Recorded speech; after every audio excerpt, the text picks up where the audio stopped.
செய்தி பாலகோணங்கள் நிகழ்ச்சிக்கு உங்களை அன்போடு வரவேற்கின்றோம். இன்றைய நிகழ்ச்சியில் இஸ்ரேல் ஈரான் போர், இஸ்ரேலுக்கு ஆதரவாக பிரதமர் மோடி பேச்சு, மத்திய கிழக்கு நாடுகளுடனான உறவில் என்ன தாக்கத்தை ஏற்படுத்தும், இது குறித்து நாம் விவாதிக்க உள்ளோம். நம்மோடு இந்திய இராணுவத்திலிருந்து ஓய்வு பெற்ற திரு கர்னல் ஹரிகரன் அவர்கள் இணைகிறார். அவரை வரவேற்று நிகழ்ச்சி செல்லலாம். சார் வணக்கம். சார் வணக்கம். சார், இப்போ தொடர்ச்சியாக ஒரு 2023 இஸ்ரேல் ஹமாஸ் போராக ஏற்பட்டது. அதன் நீட்சியாக ஈரானோடு இஸ்ரேல் ஒரு பெரிய போரை தொடங்கிட்டாங்க. 24, 25, இந்த 26 பிப்ரவரி பார்த்திங்கன்னா ஒரு உச்சகட்டத்தை எட்டியிருக்குன்னே நம்ம சொல்லலாம். இந்த ஒரு சூழலில் இஸ்ரேலுக்கு சென்றிருக்கக்கூடிய நம்முடைய பிரதமர் நரேந்திர மோடி அவர்கள் இஸ்ரேலுக்கு நாங்கள் உறுதியாக அவர்களோடு நிற்போம் அப்படின்ற ஒரு வார்த்தையை சொல்லியிருக்காரு. இந்த விஷயங்கள் மத்திய கிழக்கு உறவுகளில் என்ன மாதிரியான ஒரு தாக்கத்தை ஏற்படுத்தக்கூடும் சார்?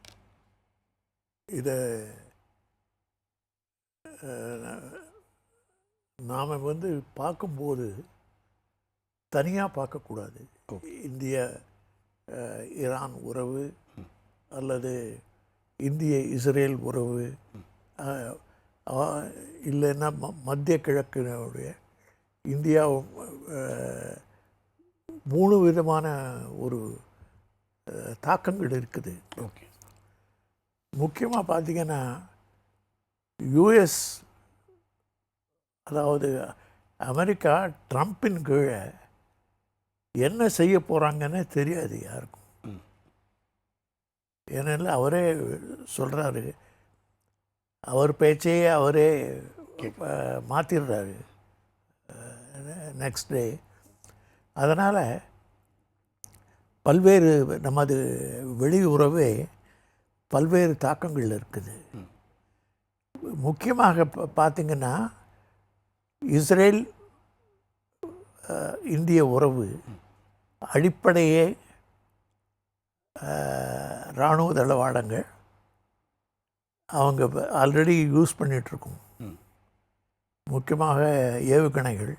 இப்போ ஆப்ரேஷன் சிந்தூரில் அது சக்ஸஸ்ஃபுல்னு ஆயிடுச்சு. முக்கியமாக ஏவுகணைகள் அது பராக்னு இருந்துச்சு. முதல்ல பராக் 1 வாங்கினோம். இப்போ பராக் 8 தான் டெவலப் ஆகிருக்குது. இந்தியா நமது டிஆர்டிஓ டெவலப் பண்ணிருக்காங்க. அதை அவங்க மேனுஃபேக்சர் பண்ண போகிறாங்க. அதனால் அதே மாதிரி எல்எம்ஜி அவங்க டெவலப் பண்ணிருக்காங்க. இஸ்ரேல் நெகேவ்னு அதை நாம் உற்பத்தி பண்ண போகிறோம். அதனால் அடிப்படையில் இது ஒரு தளவாட உற்பத்தி. ஏன்னா ரஷ்யாவும் அது உக்ரைன் போரில் இருக்குது. அதனால் தளவாடங்களே அவ்வளவு ஏன்னா நீங்கள் பார்த்திங்கன்னா உக்ரைன்லேயே மேனுஃபேக்சர் ஆகிட்டு இருந்துச்சு டிரான்ஸ்போர்ட் ஏர்க்ராஃப்ட். அதெல்லாம் என்ஜின் வராது இப்போது. அதனால் பல்வேறு முயற்சிகளை எடுத்து வருது. அது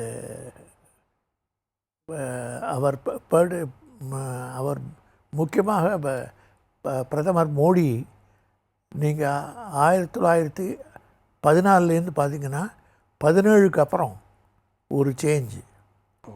ஏன்னா அதுவரையில் சீனாவோடு பேசிகிட்டு இருந்தார். பாகிஸ்தான் கூட ஒரு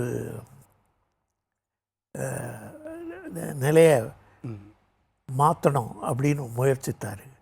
அதற்கு பிறகு அந்த புல்வாமா ஆயிடுச்சு. நீங்கள் சொல்கிற 2014க்கு அப்புறம் 14க்கு அப்புறம் அவர் பதவியில் வந்த பிறகு 14லேருந்து 17 அது அதுக்கு பிறகு அவர் ஒரு கசப்புணவர் தான்.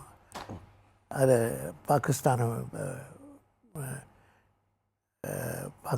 உறவில் மற்றும் சீன உறவில் இந்த மகாபலிபுரத்தில் வந்தாங்க தெரியுமா? ஆமாம், அவர் சீன ஆமாம் ஷி ஜின்பிங்கை சந்தித்தார். அதற்கு பிறகு அந்த ஹோப் போயிடுச்சு. இது மகாபலிபுரத்துக்கு பிறகு அதுக்கு முன்னால் 12 தடவை போயிருக்காரு, சந்திச்சிருக்காங்க. அதனால் இந்த மாற்றங்களை நாம் கணிக்கணும். அவர் உலக சூழ்நிலையை ஒரு காதால் வாங்கிட்டு அதற்கு ஏற்றபடி அடிப்படை மாற்றங்களை சில செஞ்சுருக்காரு. அதில் இப்போது பார்த்திங்கன்னா ஈரான் இந்திய உறவு பெரிய மாற்றம் ஏற்பட்டிருக்குது. அதை யுஎஸ் அமெரிக்கா ட்ரம்பின் கீழ் அந்த அழுத்தம் கொடுத்துருக்கிறது ஒரு யதார்த்தம். அதனால் மட்டும் இல்லை, இந்தியா அடிப்படையில் என்ன செஞ்சுருக்குது, 3 விதமாக இருக்குது. ஒன்று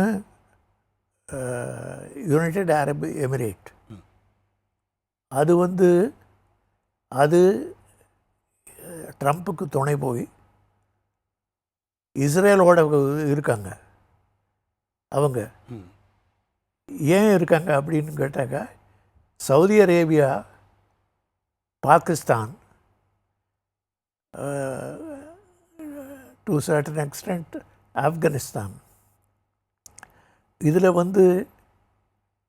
துருக்கி எர்டோகான் தலைமையில் அது அதில் துருக்கி பார்த்திங்கன்னா எப்போதும் தனியாக இருந்தாங்க. அதை விட்டுட்டு இப்போது தட் இஸ் சவுதி அரேபியாவை சேலஞ்ச் பண்ணுறாங்க. எதற்காக? அந்த காலிஃபேட் ஒரிஜினலாக இருந்துச்சு, அந்த காலிஃபேட்டை கொண்டு வரணும்னு எர்தகான், நாம் சுருக்கமாக சொல்கிறேன், அதனால் ஒரு முயற்சிக்கிறார். இந்த முயற்சிகளுக்கு நடுவில் முக்கியமாக பார்த்திங்கன்னா ஈரானுக்கு யார் துணை? சைனா தான். இப்போது இல்லை, ரஷ்யா ஆயுத அச்சம் அப்படின்றது தான் ஒரு காரணமாக இருக்குதா? இல்லைங்க, அது மட்டும் இல்லை, அது ஒரு எக்ஸ்கியூஸ் தான்.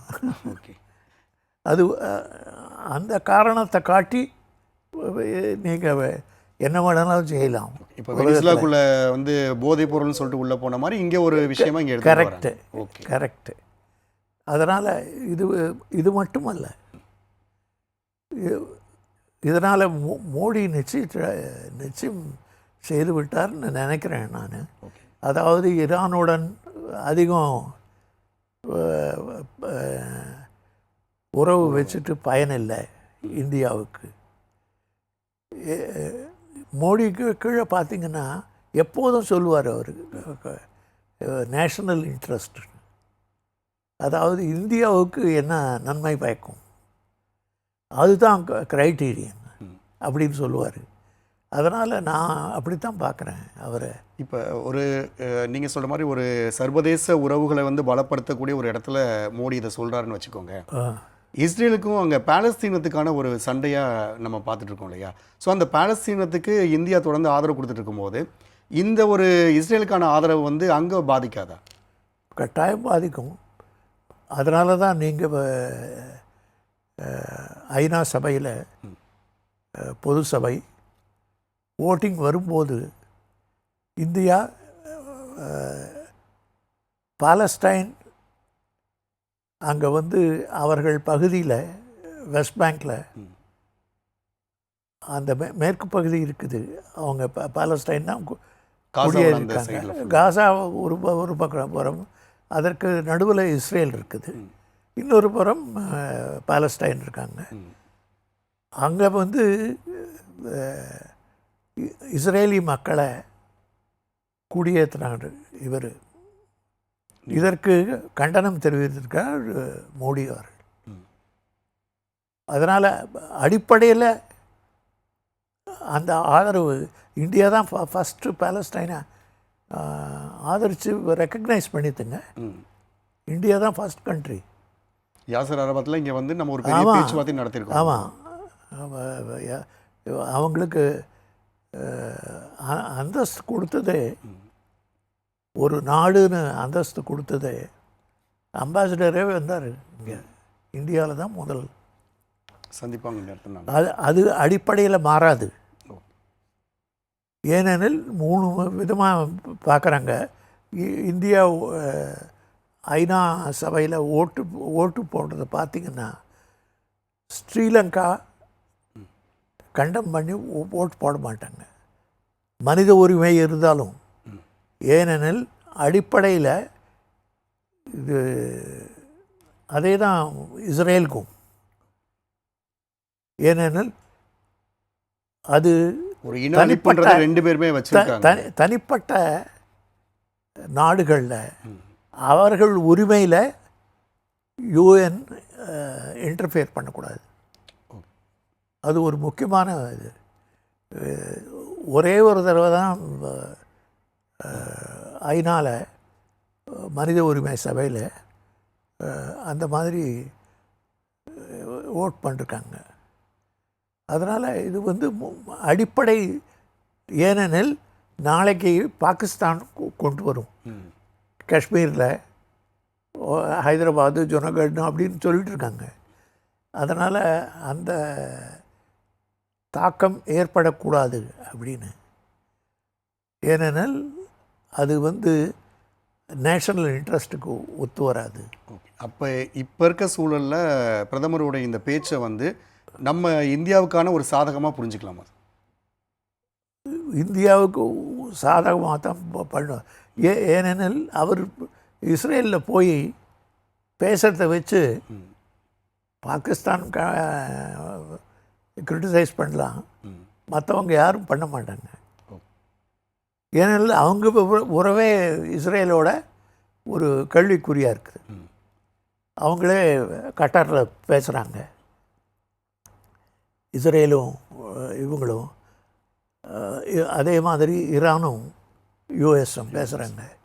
அதனால் அந்த தெளிவாக அந்த இஸ்லாமிய 56 நாடுகள் இருக்குது, இஸ்லாமிய ஓஐசின்னு வச்சுருக்காங்க.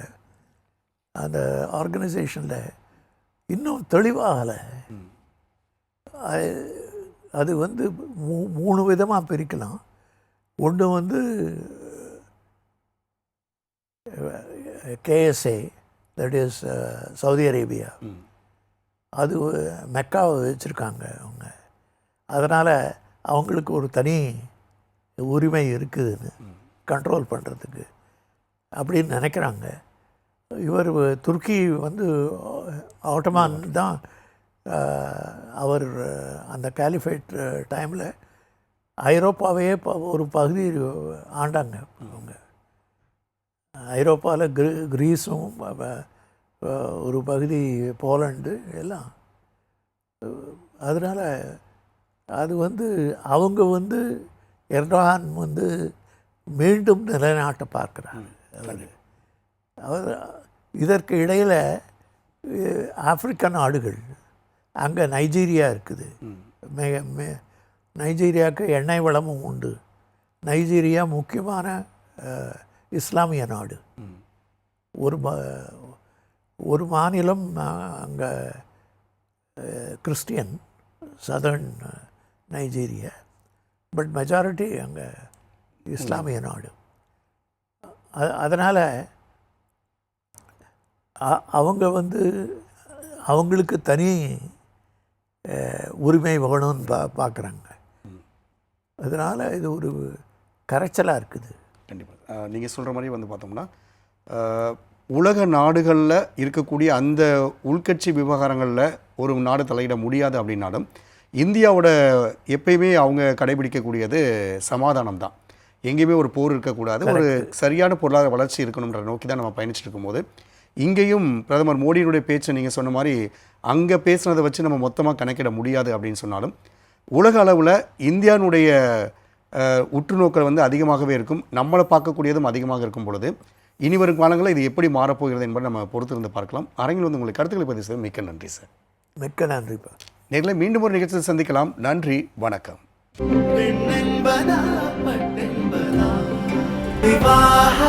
மணப்பெண்ணின் பிரத்யேகமான திருமணம் விவாஹா தி சென்னை சில்க்ஸ்.